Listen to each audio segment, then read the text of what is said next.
You know what, TJ? Since you're stirring the pot, let me do it. Congratulations to you. On Micah Parsons is going to be in the Dallas Cowboys lineup on opening night against the Philadelphia Eagles. You don't say. Yes. Mm-hmm. And my source is not anybody who told me this. Under the radar, off record or on background. And it's not going to be Tom Pelissero in hour number 2. But congratulations. He's going to be there. Well, you know who said it? I'm about to say who. The head coach of the Dallas Cowboys, Brian Schottenheimer. He said this is going to happen. All right. Okay. You want to? Don't take my word for it. Take his. Check it out. I know you guys have to ask the questions, and I respect that and understand that. I think my tone hasn't changed. My answer hasn't really changed. I'm focused on the field. I'm focused on the guys that are working, and the business side of it's going to take care of itself. And but no, I mean, I could answer those questions all day long. Does it make it harder to scheme a game plan, though, as a head coach without one of your top players? No, because I think at the end of the day, we feel like Mike is going to be out there when we can line up against Philadelphia here in 15 days or whatever it is. And, so no, the answer is, yeah, I feel good about that, yeah. There you go. Congratulations. I tell you what, though. What? If there's anyone who wants Micah Parsons in that lineup more than me, it should be Brian Schottenheimer, because his immediate future is so closely tied to 1-1. What's going through his mind, Rich? He's a man who had to wait all these years to get his shot. He finally gets his shot. And now he has to deal with this. I guess this is what I think he's thinking. Okay?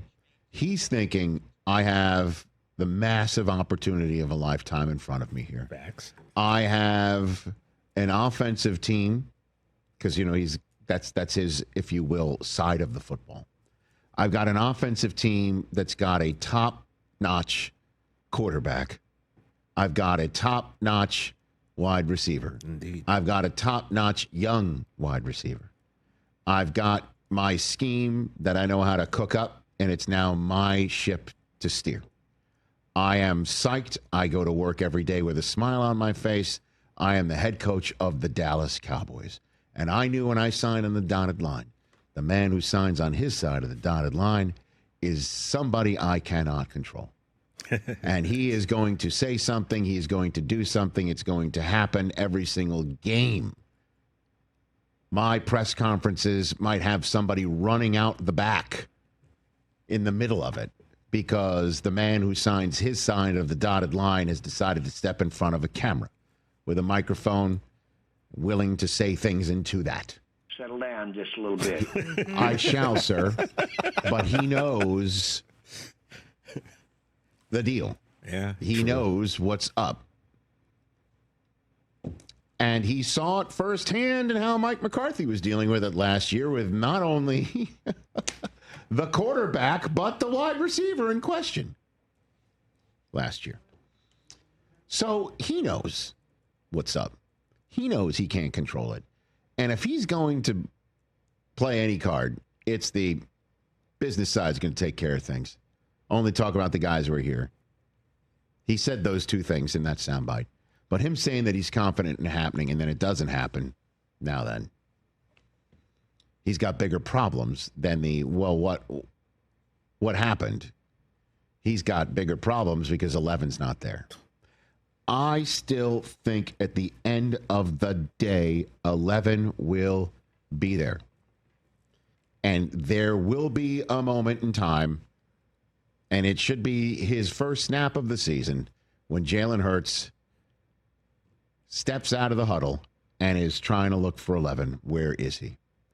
In the state of Pennsylvania, I might add. I can't imagine this getting to the point of no return. Now, Adam Schefter knows a heck of a lot more about this situation than I do. And his read of it, saying this is heading for divorce, is not something he throws out there. He's not a clickbaiter, as you know. Yeah. So his read of the situation clearly has more informational boots on the ground than me. I just can't believe that with Labor Day hitting, there isn't a ticking clock that's so loud in Jerry Jones's and Stephen Jones's ears that something can't get done. Jerry knows what the number is. Micah knows what the number is. His agent, who Jerry's not talking to, knows what the number is. They know what the number is. They know what the numbers are. And those things can get hammered out in the span of a day. But what I'm hearing is Jerry's Mr. Handshake's a handshake, and Micah's like, I'm Micah freaking Parsons. I'm not apologizing for asking for my agent to be involved. I'm not going to apologize for a handshake agreement that's absurd if anybody thinks is a binding agreement. Yes, sir. And that may be the case. Again, I have been told by multiple people that Micah Parsons isn't going to blink. Now, blinking might be, you want to take $42-43 million a year? I think we would all blink at that. I'm blinking right now. Okay. So, good for Brian Schottenheimer saying, I think it's going to happen. He'll be there. Business side will take care of it. And I guess that'll happen right around Tuesday. If it's not happening yet, he might be like, do I call the boss and say, what's up? And the answer to that is no. He will not. He just has to stay out of it. Yeah. He does. He'll be staring at the phone to see if it's going to ring just like everybody else in this equation. Yes or no? This is not done on Labor Day. This is still a question on Labor Day. Like I told you this morning when I walked 3 days before the kickoff. Watching the Dallas documentary on Netflix and starting to really kind of understand where Jerry is a little bit. If that guy is still doing business the way he was in the documentary, he shall. I'm going to say no. I will agree with you. I totally agree. No chance. We're going to be hanging out on Labor Day, and this is still going to be hanging over everybody. Yeah. I think this gets done Wednesday, September 3rd, that night. And again, the point is, does Micah get on the plane? Yeah. Does he hold out of the plane? And that would then begin a holdout period. Because he is under contract and he needs to be on that plane. Unless he's hurt. Is he going to come up with my arm? Ooh. Is that what's going to happen? As we're currently sitting here right now, this is a conversation that we're starting the show with because the head coach is saying, I think it's going to happen. And what else is he supposed to say? By the way, he could say, I don't know. Play that soundbite again. He could, but cue that one up because you'll hear the, coachisms. But he's not shying away. He's not going to sit here and just get uptight about it. I was listening for a higher register and I didn't quite get that. Let's listen to it one more time. Here we go. I know you guys have to ask the questions, and I respect that and understand that. I think my tone hasn't changed. My answer hasn't really changed. He's consistent. I'm focused on the field. I'm focused on the guys that are working. Only the guys who are here. The business side of it's going to take care of itself. There's another one. But no. Control what I can. I could answer those questions all day long. Bring it. Does it make it harder to scheme a game plan, though, as a head coach without one of your top players? No, because I think at the end of the day, we feel like Mike is going to be out there when we can line up against Philadelphia here in 15 days or whatever it is. And that's it. So no, the answer is, I feel good about that. Yeah. Damn straight he does. I mean, hey, he's saying all the right stuff, right? Oh my God. You know what this sounds like to me? What? It sounds like to me, sorry guys, when a husband hears a wife talking about something, they're like, oh yeah, whatever you say. And I have no idea what's going to happen because I have no control, but I'm just going to watch my wife blow something up or not. And this just feels like he's there to say yes, dear, because he has no idea what's going to happen for him right now. Happy boss, happy life. That's it. That's it. Let's just say that there's only one person that he's going to have to to report back to or be in the good graces, and that's Double J. See, I guess I'll ask the follow-up question. TJ. Okay. So when am I the Schottenheimer in this equation? What time is it? Oh, God. Every day. Are you saying that you married a loose cannon who's a control who freak. waits to the last minute to do things. Well, okay. It's marvelous. That's right. I'm just wondering if this means I'll go here. Okay, sure. This was placating. Is that when I'm being like Brian Schottenheimer? Sure. Are you realizing that you're the Jerry Jones and I'm placating? Yeah, I'm not out to lunch. Of course I am. She's no dummy. It's exhausting being me. But what I'm saying is I'm listening to him say this. Yes. And again, it's always different depending on which position the player is, I think.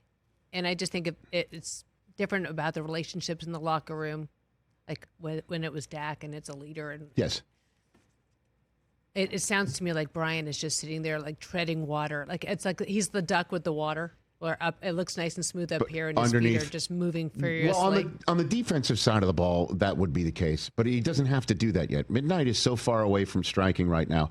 But Micah is in the same category as Dak and CD last year. The whole football world knows that he's going to be signed. The whole football world knows at least he will be the highest paid defensive player in the sport.